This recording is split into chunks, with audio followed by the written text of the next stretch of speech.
নমস্কার, আজকে আমার আরেকটি নতুন ব্লগে আপনাদের সবাইকে স্বাগত জানাই। আশা করি আপনারা সবাই ভালো আছেন, সুস্থ আছেন, আমিও ভালো আছি। আজকে হচ্ছে বুধবার, সকাল থেকেই জানেন বেশ মেঘলা করে আছে।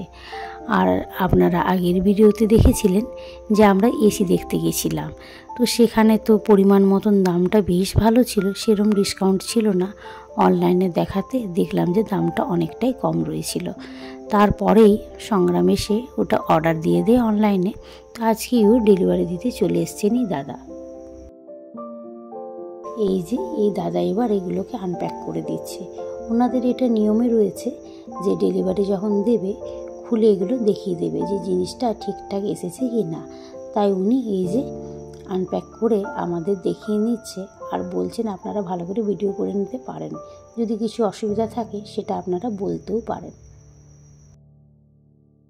এশিয়ার সাথে জানেন বাবা বেশ খুশি হয়েছে।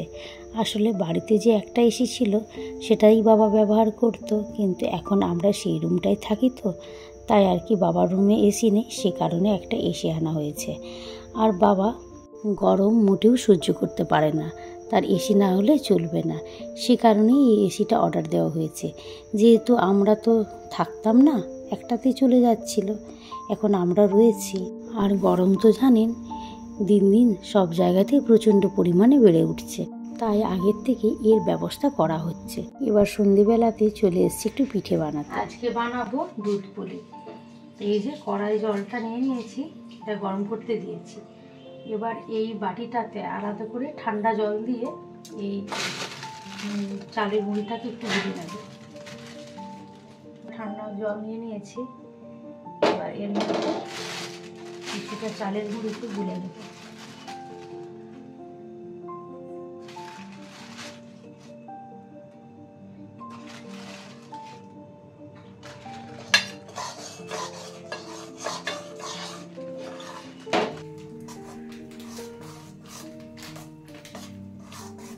মা বাবা দুজনেই পিঠে খেতে খুব ভালোবাসে, তাই আজকে দুধ পুলি হবে। আর তাই ঠান্ডা জলে এটা গুলে নিয়েছি, আর কড়াইয়ের জলটাতেই পরিমাণ মতো নুন আমি দিয়ে দিচ্ছি। এবার এটা জাস্ট একটু ফুটে যাবে, তখনই এটা দিয়ে দেব। তো জলটা একটু একটু ফুটে এসেছে, এবার আমি এই ঠান্ডা জলে গোলা গুঁড়িটাকে আমি দিয়ে দিচ্ছি। এবার এই যে শুকনো গুঁড়িটা এর মধ্যে দিয়ে এটাকে নাড়তে থাকবো, যতটা আর কি এর মধ্যে মাখা যেতে পারে সেটাই আর কি করে নিচ্ছি। তারপরে এটাকে হাতে করে ভালো করে মেখে নিতে হবে। এই যে দেখতেই পারছেন আমার হয়ে গিয়েছে কড়াইয়ে মাখানোটা। এর ভেতরে স্টাফিংয়ে মা মাখা সন্দেশ নিয়ে এসছে, সেটাই দেওয়া হবে। তাই আর পুর করতে আমার লাগলো না, কাজটা অনেকটাই সহজ হয়ে গিয়েছে। হাতের মধ্যে একটু ঘি লাগিয়ে নিচ্ছি যাতে হাতে না লেগে যায়। আর তারপরে এটাকে আমি ভালো করে আটা মাখার মতন মেখে নেব। আমাদের বাড়িতে জানেন মকর সংক্রান্তিতে প্রচুর পিঠে হতো, মা জেঠিমা মিলে করতো। আর পাড়াতে আমাদের দেওয়া নেওয়ার ব্যাপার ছিল, সে কারণে মা আর জেঠিমা পুরোটা করে উঠতে পারতো না। আমরাও তখন সবাই মিলে দাদারা, মানে জেঠতো দাদারা আর আমরা 3 বোন মিলে বসে বানিয়ে দিতাম। আর তখন কি ছিল জানেন, একটা কম্পিটিশন ছিল যে কে কতটা সময় কে বেশি বানায়। এইভাবেই আমরা পিঠে বানানো শিখে গিয়েছি। পিঠে বানানো বলতে ওই পিঠেটা মোড়া আর কি, সেটাই, আর কিছু না, মারাই করতো। আর এইভাবে সবাই মিলে একসঙ্গে করলে কাজটা তো জানেন অনেকটাই সহজ হয়ে যায়। তবে জানেন এখন আর সেরম পিঠে হয় না, আমাদের বিয়েও হয়ে গিয়েছে। আর যারা পিঠে খেতে ভালোবাসতো, জেঠু, বাবা, জেঠিমা, তারা আর এখন কেউ নেই। সে কারণে মায়েরও আর ভালো লাগে না পিঠে বানাতে, আর খেতেও সেরম কেউ পছন্দ করে না। এই দুধ পুলি পিঠেটা খেতেও বেশ ভালো, আর বানাতেও খুব একটা চাপের নয়, সে কারণে এই পিঠেটা বানানো হচ্ছে। আর এটা কম বেশি সবাই জানে। ভালো করে মেখে নিলাম এভাবে করে, আর স্টাফিংটা একটু দিয়ে দিচ্ছি, মাঝখানে এই সন্দেশটা দিয়ে দিচ্ছি, এভাবে বন্ধ করছি।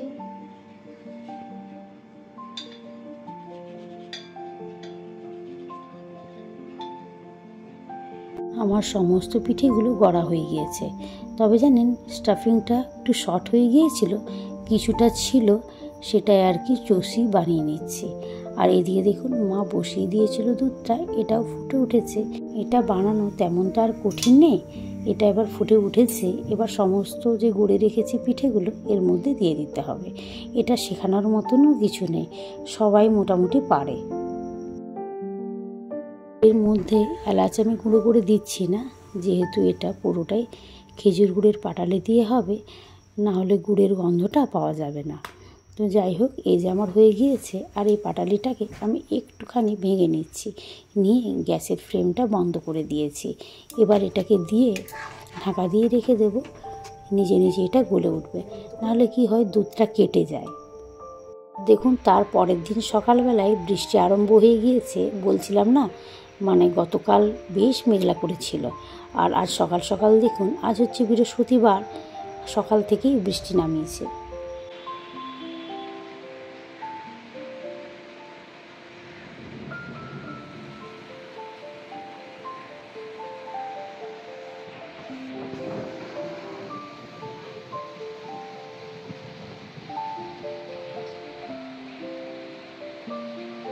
আজকে তো বৃহস্পতিবার, বাড়িতে নিরামিষ রান্না হবে, তাই আজকে একটা ভালো আমাদের জন্য রান্না হচ্ছে। সেটা হচ্ছে সজনে ডাঁটা আলু দিয়ে পোস্ত হবে। আর এই কচি কচি সজনে ডাঁটা দিয়ে পোস্ত করতে আর সঙ্গে একটু টমেটো থাকলে বেশ ভালো হয় খেতে। ব্যাঙ্গালোরে জানেন এমন সজনে ডাঁটা তো পাওয়া যায় না, 12 মাসি সজনে ডাঁটা যেটা পাওয়া যায় সেটা সেই মোটা মোটা, ভেতরে মোটা বীজ থাকে। আর এরম ডাঁটা অনেক দিন হয়েছে আমরা খাইনি, তাই আজকে এটা হচ্ছে, বেশ ভালো লাগছে জানেন। আর এখানে আমি আপনাদের আগের ভিডিওতেও বলেছিলাম, এখানে যাই সবজি খাচ্ছি সেটাই যেন কি স্বাদ লাগছে, ওইখানে তো কোনো সবজিরই যেন টেস্টই লাগে না। আর সজনে ডাঁটাতে আমি কিছু তেমন দিইনি, ওই সর্ষের তেল দিলাম প্রথমে, আর ওই আলুটাকে একটু ভাজা হয়ে যাওয়ার পরে কচি সজনে ডাঁটাগুলোকে দিয়ে দিলাম, তারপরে টমেটো দিলাম। আর পোস্ততে আমরা না হলুদ খাই না, অল্প একটু নিয়ম রক্ষার জন্য দিয়েছি, সামান্য একেবারে। আর পরিমাণ মতো নুন দিয়ে নেড়ে চেড়ে ঢাকিয়ে দিয়েছি। এখন দেখুন সেদ্ধ হয়ে গিয়েছে। এবার পোস্তটাকে আমি আগের থেকেই বেটে রেখেছিলাম, সেটাই দিয়ে নেড়ে চেড়ে একটু শুকনো শুকনো মতন করে নেব।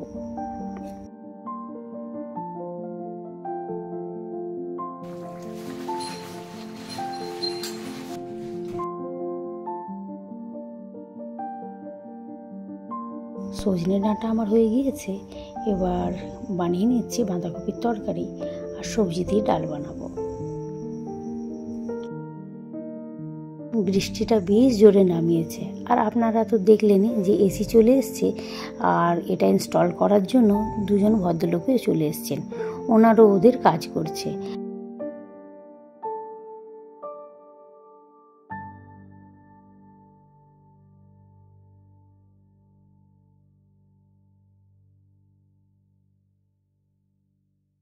সবজিটা হতে হতে আরেক পাশে আমি এই সমস্ত রকমের সবজি দিয়ে ডালটাও সেদ্ধ বসিয়ে দিয়েছি। এখানে জানেন ডালটা কড়াইয়ে বেশ সেদ্ধ হয়ে যাচ্ছে। আমাদের এসি তো এসছে, আপনারা দেখলেন। আর আজকে জানেন ইনস্টল করার জন্য দুজন ভদ্রলোকও এসেছেন। তো ওনারা এই যে একজন ড্রিল করছেন, আর আরেকজন কি সমস্ত পাইপারে লাগাচ্ছেন, চলুন দেখি। বাইরেটা দেখুন কি অঝোরধারায় বৃষ্টি পড়ছে, আর পুকুরে বৃষ্টিটা পড়ছে, পুরোটা যেন সাদা হয়ে আছে, দেখতে ভীষণ সুন্দর লাগছে।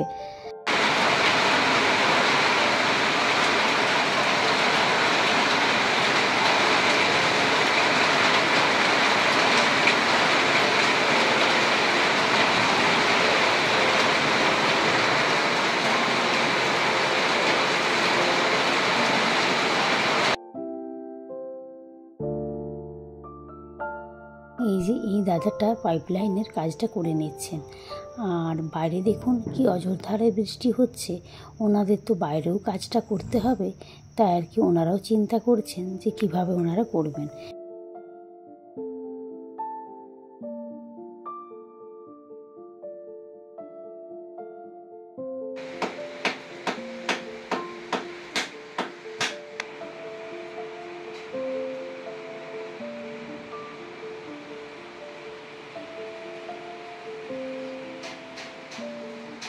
বাইরেটাই দেখুন কি ফোর্সে নালা দিয়ে জল যাচ্ছে।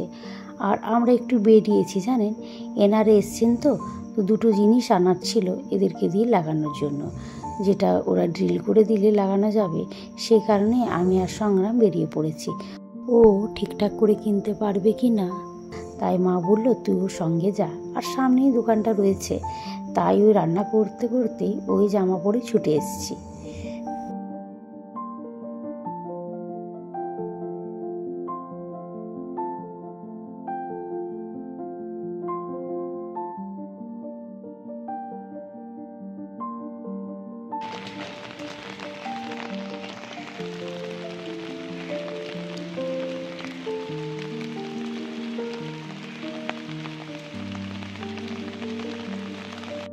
এই যে দোকানে পৌঁছে গিয়েছি। আর এখানে দেখুন চারিপাশে তেমন একটা লোক দেখতে পারছি না, বৃষ্টি পড়ছে, কিন্তু আমাদের একটু প্রয়োজন ছিল বলে একটু বেরোতে হলো। যাই হোক, এই দোকানটা মোটামুটি খোলা ছিল বলে আমাদের জিনিসগুলো পেয়ে গেলাম যেগুলো নিতে এসেছিলাম।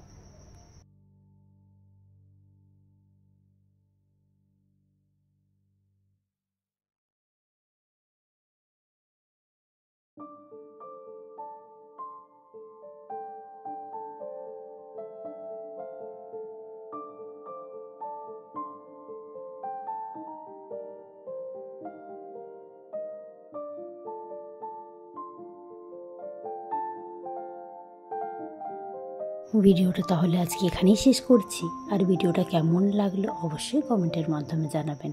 ভালো লাগলে একটা লাইক করে দেবেন। আর যারা এখনও সাবস্ক্রাইব করেননি, সাবস্ক্রাইব করে আমার পাশে থাকবেন।